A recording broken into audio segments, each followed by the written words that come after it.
He pauses for a moment, reflecting on the fact that Evil Rego explains to himself it's been 45 he's been in that stupid chains. after successfully beheading Kronoa, Evil Rego takes a moment to catch his breath, his chest heaving with exertion. He pants, a satisfied smile spreading across his face. That was a lot more difficult than I expected, but worth it. He pauses for a moment, reflecting on the fact that it had been about 45 years, since 45 years in those damned chains, and now I'm finally free. Evil Rego continues to speak, reminiscing about the long, torturous years he had spent in those chains. For 45 years I was imprisoned, he growls, a mix of anger and resentment lacing his words. Bound by those damned restraints, unable to move or act freely, I was like a prisoner in my own body, a mere puppet. With a grimace, Evil Rego recalls the suffering he endured during his imprisonment. I was starved and dehydrated for days on end, he mutters, his eyes darkening with anger. My throat parched, my stomach growling in constant protest. It was a torment beyond words. Evil Rego's expression darkens further as he recollects the events that led to it. I was so close to achieving my goal, he spits out, frustration and rage flaring in his eyes. I had the power to defeat even the mightiest of beings. I could have been an Omni-King, wielding ultimate power and ruling over all. He clenches his fists, a growl of anger rumbling in his throat. But they took it all from me, those damned fools. Rego and Kale were finally alone in the bedroom. With the kids now in bed asleep, Rego and Kale were finally alone in the bedroom. It had been a long and exhausting day, but it was finally time for them to unwind and enjoy some well-deserved privacy. Rego flopped down onto the bed with a weary groan, stretching his legs out as he sank into the sheets. He glanced over at Kale, patting the space beside him. Come here, mi amor. Rego's voice grew firmer and more determined as he spoke, his protectings flaring up. His expression hardened, and he shifted into a more serious tone. Listen, he said, his gaze locking with Kale's. If anyone, and I do mean anyone, ever dares to lay a finger on you like that again, his voice held a mix of anger, protectiveness, and a clear warning. I won't stand idly by, got it? I'll never see the light of day again. No one messes with my wife like that. Change in Rego's demeanor, how his normally calm and composed expression was replaced by intense protective instincts were kicking in, and that he was dead serious about what he was saying. She took a moment to process his words, her gaze meeting his and holding his reassuring yet slightly amused smile tugged at the corners of her lips. I know, my love, she replied, and a hint of reassurance. She reached out to take one of Rego's hands in hers, her touch gentle and reassuring. She could feel the tension in his muscles, the anger and protectiveness radiating from him like a palpable aura. I doubt for a second that you'd go to the ends of the earth to protect me, she said softly, her voice filled with affection and gratitude. But I'm all right care of myself. I always have. But don't you dare die on me again by that bastard ghost demon evil version of mine, got it? It'll be my fault again. Kale couldn't help but let out a soft chuckle at Rego's protectiveness. She could see the worry and guilt in his eyes, the weight of the past still weighing Hentel's squeeze, her voice soft yet firm. Honey, you can't keep blaming yourself for everything, she said, her gaze gentle yet serious. You're not responsible for that demon's actions. It's not your fault. I'm not going to die on you, I promise. Focus on that, okay? He snapped at that comment, the little kinda funny looking one at that.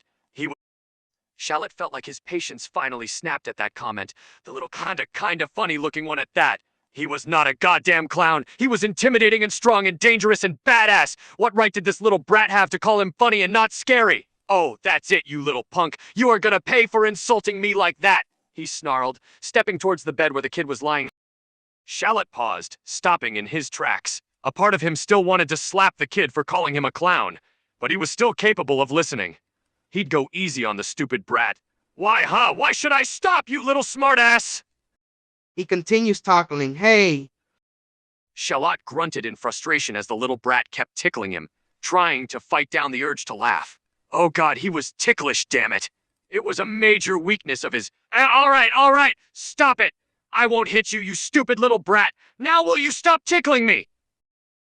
Hey, well, my brother Liam and sister Farah, they already achieved Super Saiyan, but I achieved Blue. Why am I not like them, Master?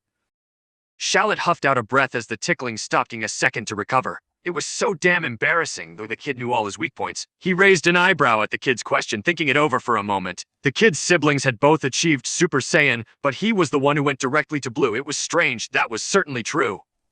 I don't know why you're different. Maybe you're just more talented than them, huh?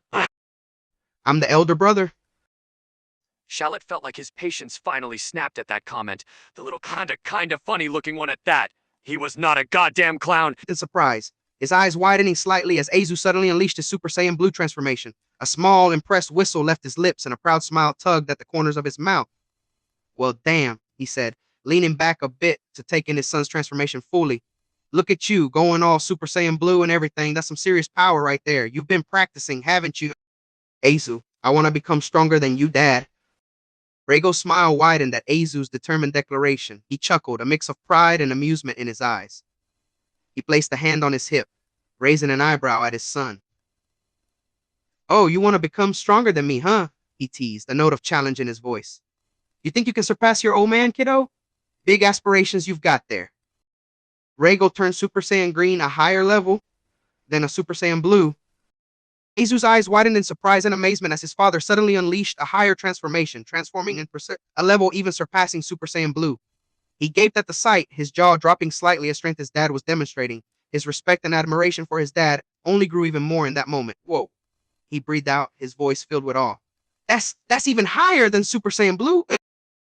Seeing the look of awe in Azu's eyes, Raygo gave a small, cocky grin, clearly enjoying the shock and admiration his transformation had caused. He crossed his arms, raising an eyebrow at his son.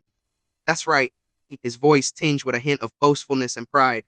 This is a form that surpasses Super Saiyan Blue. You still think you can surpass me now, kiddo? No. Azu, S, fight state position. All right, son, is this what then? So be it. I'm not going to be easy, Sin. We'll see about that, Dad. Raygo couldn't help but smile at Azu's response, seeing the confident smirk on his son's face. He knew that Azu was a strong young boy and that he was eager to test his mettle against his father. Oh, you think so, huh? Raygo chuckled, his voice filled with both affection and a hint of playfulness. Well, don't think I'm gonna go easy on you just because you're my son. I'm gonna make you work for it, kiddo. Kale watches. Kale couldn't help but smirk at the sight of her husband and son preparing to spar. She had seen them spar countless times before, and she knew that Raygo always held back when it came to trainer if today would be different. She settled in to watch, her interest piqued. She couldn't help but be curious to see how far Raygo would push Azu, knowing his protective nature. Farum and Liam, Mom, what Big Brother and Dad doing? Oh, my Azu turned Super Saiyan Blue. He's almost going to surpass our Super Saiyan. Well, Daddy, it's on a green level. Kale chuckled at her daughter's comment, amused by her innocent curiosity, at how perceptive her kids were, even at their young age. That's right, sweetie, her gaze flickering between her children and the sparring duo. Your brother has indeed turned into a Super Saiyan Blue like his dad, and it seems like he's got a lot of potential to surpass his dad's level. He's just getting started, and it's truly something to witness. But mark my words, son, I'm a Super Saiyan Green and you are in Super Saiyan Blue, so that makes almost a difference. Okay, now he powers up. Lily's eyes widened as Raygo and Azu powered up, an energy radiating from their bodies. It was a sight to behold, both father and son pushing their limits. Whoa, look at them go, she whispered, her voice filled with both awe and concern. They're both pushing themselves to the max. I hope they don't push too hard. I'll see it, Dad. I'm not going to hold this time. A smirk tugged at the corners of Raygo's lips as he heard Azu's challenge. He raised an eyebrow, his eyes locking on his son with a mix of playful mockery and determination. Oh? You're not holding back this time, huh? Bold claim for a little squirt like you. Let's see if you can back it up. Azu charged towards his father, his small body moving with lightning speed. It was evident he was serious about not holding back, his expression filled with determination and focus. Raygo's eyes tracked Azu's movements, a hint of a smile still on his face. He had expected, but it was impressive to see him charging so confidently. Well, he chuckled, bracing himself for the incoming attack. You meant what you said about not holding back, huh? With a burst of energy, Raygo powered up and unleashed his green aura, the power of Super Saiyan Green surging around him. The air seemed to crackle with the intensity of his energy. He met Azu's charge head on, their collision imminent. All right, see, with a confident grin, ready for the impending clash. This is going to be interesting.